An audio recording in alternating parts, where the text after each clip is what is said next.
Hi friends, ಇವತ್ತು ನಾವು easiest ವೇಯಲ್ಲಿ paneer ಫ್ರೈಯನ್ನು ಹೇಗೆ ಮಾಡೋದು ಅಂತ ನೋಡೋಣ. ಫಸ್ಟಿಗೆ ಪನ್ನೀರ್ ಅನ್ನು ತಗೊಂಡು ಅದನ್ನು ಸ್ಮಾಲ್ ಆಗಿ ಕಟ್ ಮಾಡಿ ಇಟ್ಕೊಳ್ಬೇಕು. ನಂತರ ಇದು ಸ್ಪೈಸಿ ಗ್ರಿಲ್ ಮಾರ್ಕೆಟಲ್ಲಿ ಅವೈಲೇಬಲ್ ಇದೆ. ಅದನ್ನು ಹಾಕಿ ಪನ್ನೀರನ್ನು ಒಂದು 15 ಮಿನಿಟ್ಸ್ ಫ್ರೈ ಮಾಡಲಿಕ್ಕೆ ಇಟ್ಕೊಳ್ಬೇಕು. ನಂತರ ಪನ್ನೀರನ್ನು ತವದಲ್ಲಿ ಹಾಕಿ ಫ್ರೈ ಮಾಡಬೇಕಾಗುತ್ತೆ. ಫ್ರೈ ಮಾಡುವಾಗ ಗ್ಯಾಸ್ ಫ್ಲೇಮನ್ನು ಸ್ವಲ್ಪ ಸ್ಲೋವಾಗಿ ಇಟ್ಕೊಳ್ಳಿ, ಯಾಕೆಂದರೆ ಇದು ಬೇಗ ತಳ ಹಿಡಿಯುತ್ತೆ. ಸೊ ಹಾಗೆ ಗ್ಯಾಸನ್ನು ಸ್ಲೋವಲ್ಲಿ ಇಟ್ಟು ಫ್ರೈ ಮಾಡಿಕೊಳ್ಬೇಕು. ಈ ಮಸಾಲ ಏನಿದೆ ನೋಡಿ, ಈ ಮಸಾಲದಲ್ಲಿ ಎಲ್ಲ ಬೇಕಾದ ಖಾರ, ಹುಳಿ, ಉಪ್ಪು ಎಲ್ಲ ಆಲ್ರೆಡಿ ಇದೆ. ಸೊ ಇದಕ್ಕೆ ಎಕ್ಸ್ಟ್ರಾ ಏನು ಆ್ಯಡ್ ಮಾಡಬೇಕು ಅಂತ ಹೇಳಿ ಇಲ್ಲ, ಡೈರೆಕ್ಟಾಗಿ ಇದನ್ನು ಈಸಿಯಲ್ಲಿ ಫ್ರೈ ಮಾಡಲಿಕ್ಕೆ ಇಡ್ಬೋದು.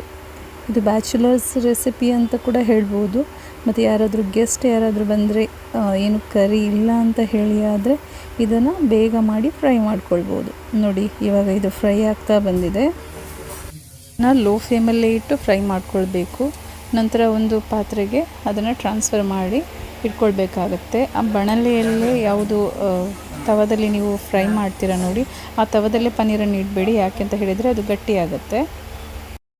ಪನ್ನೀರ್ ಫ್ರೈ ಈಗ ರೆಡಿಯಾಗಿದೆ. Thanks for watching.